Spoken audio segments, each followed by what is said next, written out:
Today's topic, I want to talk about how managers slowly descend into hating their customers and what to do about it. So, the story is about my apartment building. We live in a high rise, and about a month and a half ago, Jeff was home, and I had just left the place.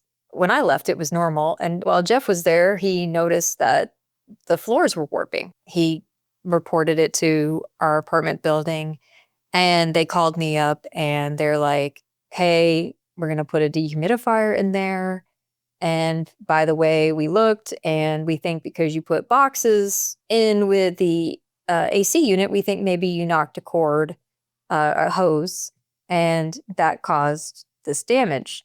And so I'm going through my vacation, and periodically I'm getting contacted by other people who live in the same apartment building. And I find out that other people have had a similar problem to what I've had, and that they've already ripped out other units' floors and that they put the blame on them.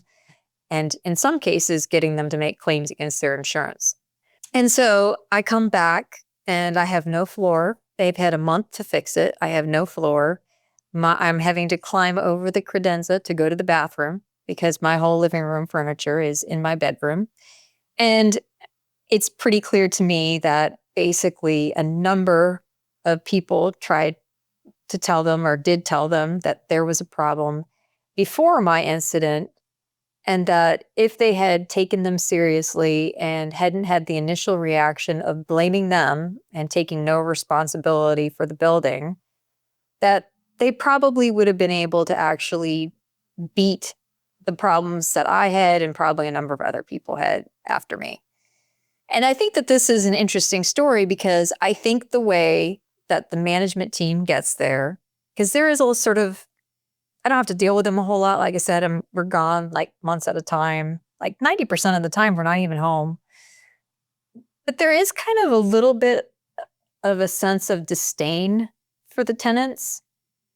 And in all honesty, I've met my neighbors, and 98% of them are lovely, but there is 2% that is a little bit of a problem.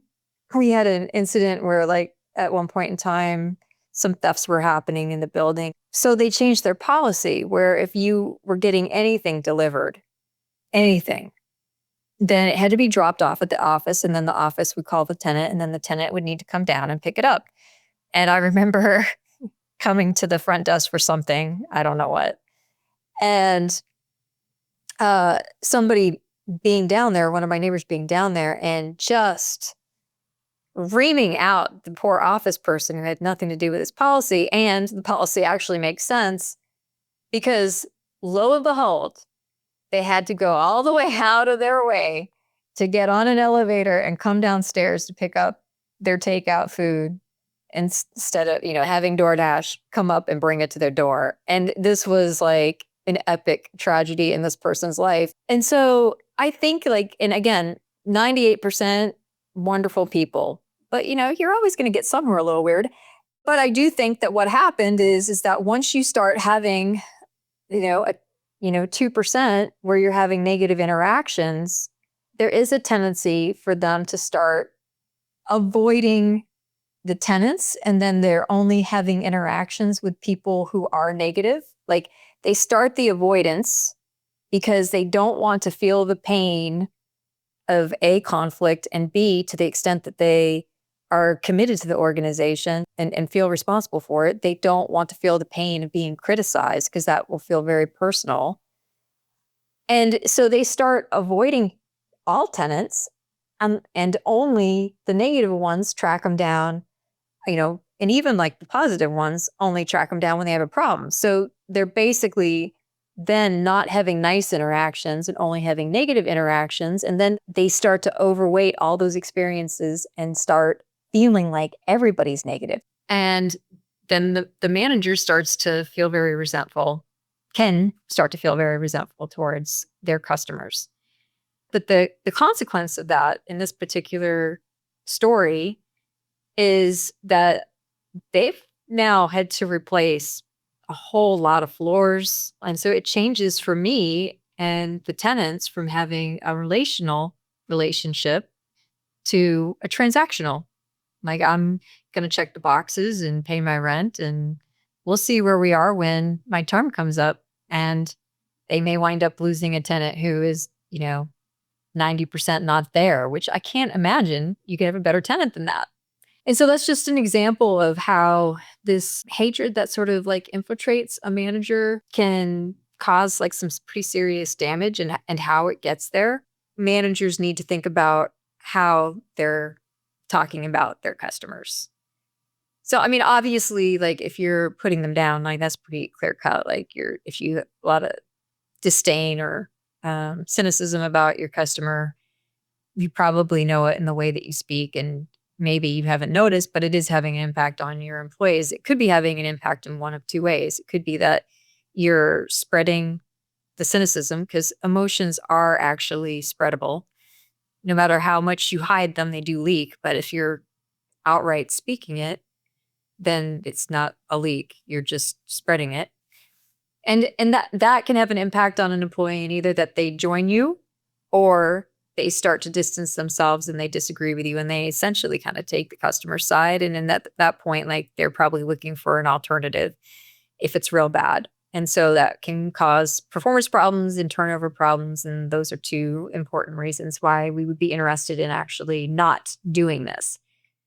And so I think the straightforward one is the disdain and cynicism. The less straightforward one is joking. I know that I had to catch myself talking about some of the customers, not current ones. This is back when I was pretty young, back when I was younger, and sort of telling people the things customers do that are both surprising and gross, and that you would like to stop them from doing. And so, I had to you had to figure out how to communicate that and demonstrate dealing with that professionally without sort of making the joke, and then it gives permission to everybody else make the joke. And underlying that joke is actually disdain for your customers. I started seeing employees pick up, and I could hear myself in the things that they were saying, but it was creating actually an adversarial relationship with customers who weren't just the 2%. And so the first thing is to kind of check your own language, and especially think about if you're joking, because I think that joking is a little bit insidious. You're doing it to sort of lighten the mood, and it is funny, but it is also communicating a negative. The more subtle form is the ways that it leaks out. And so it's the tensing that you feel when somebody's approaching, and the eye rolls, and sort of like the subtle markers where you're not actually vocalizing it, but somebody who works with you can pick up that you have a negative feeling. And for that, you have to work on reframing. And so in this particular case, instead of thinking about or this particular topic, instead of thinking about the customer being a bad customer, you need to reframe it. Like, they're not a chore to deal with. You don't know that they're a bad customer. We need to think about, maybe they're right.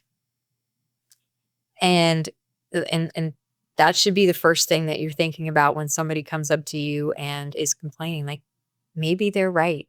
Maybe it's messed up and it needs to be fixed. And then oftentimes with dealing with people, both in the public at large and in organizations and the various work that I do, a lot of the time when somebody is negative, you can actually see that it actually has nothing to do with you or the organization, but they're just in a bad state, right? And that's part of the contagion that's coming from the customer into the organization. And when that's happening, if you can identify it, then you don't have to take it so personally. Personally, I consider it like a game, right? If I see somebody who's jacked up and it's got nothing to do with me, can I actually reset them so when they walk out, they have a better day? If they can feel like somebody actually cared and heard them out, sometimes that's actually enough. And sometimes you're not going to get there. Sometimes you're going to have customers and you just can't come to sort of an and even ground, but at least you tried and it wasn't on you. And so I think if you reframe the interactions as more of an opportunity, a chance to learn, a chance to see if you can do something nice for somebody else. And so experiment a little bit with that, I would say. Last point in terms of like things for dealing with customers is like you have to protect your employees. So like if you're trying to prevent your employees from hating their customers, first you have to not be the source of the hate. But you also have to protect them so that way they don't develop their own disdain. And that doesn't mean never taking the customer's side. It also doesn't mean always taking the customer's side. Like, I don't really agree with the customer is always right because, I mean, sometimes customers, for, like I said, a lot of reasons, sometimes because they're trying to get one over on you, sometimes because they're just having a bad day, sometimes because they're just confused and therefore frustrated, and then you're getting the frustration. And so there's a whole bunch of things that might make a customer not right. And so I don't think you have to pretend like they're always right. What you do have to do is when the situation happens, you have to like deal with a customer in a professional way and demonstrate dealing with a professional way. And what you don't do if you're going to respond in a professional way is you don't match their emotion or their level of emotion. So you're trying to pull them back down to you. So they're matching you instead of you matching them. Because what happens when somebody's upset is they come in at a higher velocity, higher volume, and more negative emotions. And our instinct is to match them at that level. But we as managers and leaders need to actually stay at the lower level and see if we can bring the customer down to our level where like it's just talking and it's starting to remove some of the excess emotions, not all emotions. Because again, like we can do a lot with positive emotions, but we don't want to be adding in our own negative. And so you can role model that and you can actually help an employee figure that out. And then after an employee has a negative incident, which is bound to happen, it's helping them reframe it. Maybe that person is always negative and like every time you see them, you're going to dread them. Or maybe it's a perfectly good customer, but they had a bad day. And differentiating between those two and then also like refocusing, like we can't take one incident that was negative and make it about all of our customers. All of our customers are not jacked up. And so sometimes in regrounding your employee, like it's going over, look, we had a customer who did this the other day. Our customers are always so sweet on the social media. Like, look, like they appreciate us. Like they see what we do and they appreciate us. I mean, you have to come up with real evidence, but I'm going to go out on the limb and assume it's there. That effort to sort of get them out of that negative bias spin and get them out of the trauma, and I say trauma because it's not like trauma, right? It's just like that incident had high conflict and that person is having a little bit of a reaction to it. And it's helping ground them back into reality that we don't need to extrapolate and make it into this bigger issue than it actually is. So those are the main strategies that I would try. Customers can be demanding, but they're providing you with an income and hopefully you generally like your company and your job and you feel like that provides you with a purpose. And there's probably a lot of good things in there. At least I hope so. So try to use these strategies to pull yourself back and protect your organization's culture from becoming overly negative.